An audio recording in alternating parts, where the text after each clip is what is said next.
Let's dive into the chaos and excitement that unfolds in this electrifying chapter. The story revolves around the main character, John Wick, who is famously known as Baba Yaga, deadly and fearless man. At the beginning of the movie, we see someone speeding away with John's car. Furious and determined, John chases after them. After defeating him, John finds an ID card in the man's wallet. It turns out the man John defeated was working for Abram Tarasov, Vigo's brother. Vigo was the same man John Wick had recently taken down. Meanwhile, Abram is having a conversation with someone, expressing his frustration and fear. The person advises Abram to stay away from John. Just as Abram is processing this advice, his phone rings. It's John Wick on the line. "I'm coming to get my car." Abram panics. John storms into Abram's garage, retrieves his car, and fights off Abram's men who chase after him. Despite their numbers, John mercilessly defeats every one of them. Surprisingly, he doesn't argue or negotiate with Abram. Instead, he looks him in the eye and says firmly, "I just want peace. I want tranquility." Back home, John seeks solace with his dog, hoping for a quiet life. To solidify his decision, he buries all his weapons, guns, bombs, and every dangerous tool from his past, deep underground. After all the chaos, John's car was in terrible condition. John called his trusted friend Aurelio.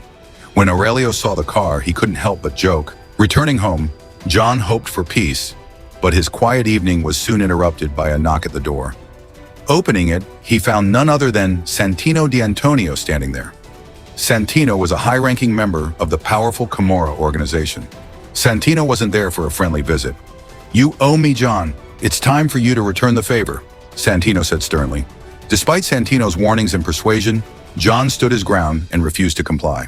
Santino left. He retrieved a grenade launcher from his car and fired at John's house, setting it ablaze.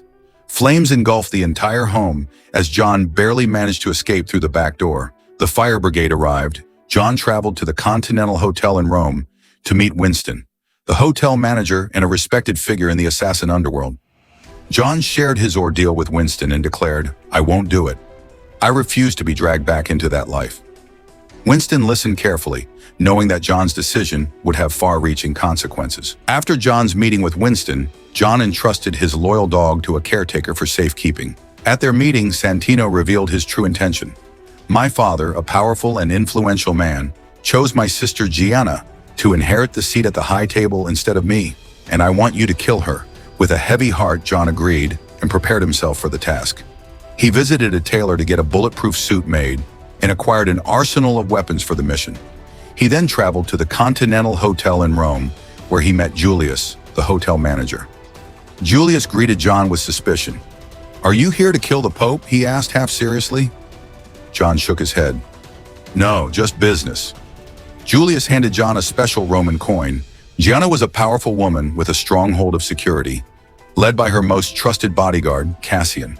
Before John made his move, Gianna held a meeting in a private room where she asserted her dominance over her rivals, claiming everything they once owned as hers now that she had the high table seat. After the meeting, Gianna retired to her makeup room.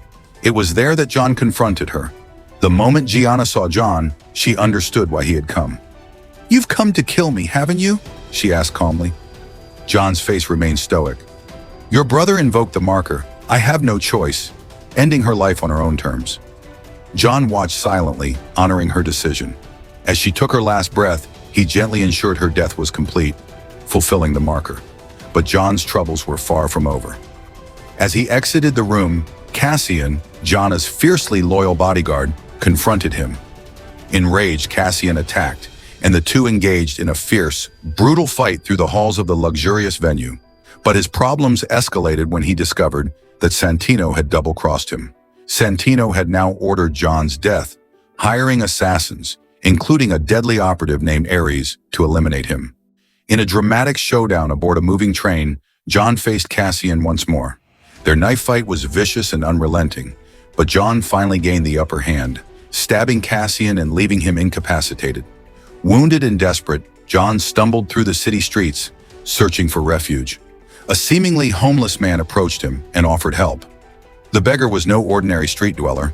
He was part of an underground network led by a man known as the Bowery King. John Wick was once gifted something unique by a powerful underworld figure, Bowery King, the gift of mercy. John had spared his life once, and Bowery King hadn't forgotten it. Now John sought Bowery's help for one final mission, eliminating Santino D'Antonio. Bowery, a kingpin in the shadowy world of crime, agreed to aid John, but with conditions. He handed John 7 bullets and said, "This is all you'll get to complete your task." On his path to Santino, he faced Santino's fiercest bodyguard, Ares, a woman as lethal as she was skilled. A brutal fight ensued, leaving a trail of destruction as John took down countless assassins in his path. Ultimately, he defeated Ares, marking another victory in his perilous journey. A brutal fight ensued, leaving a trail of destruction as John took down countless assassins in his path. Thank you for joining me on this journey.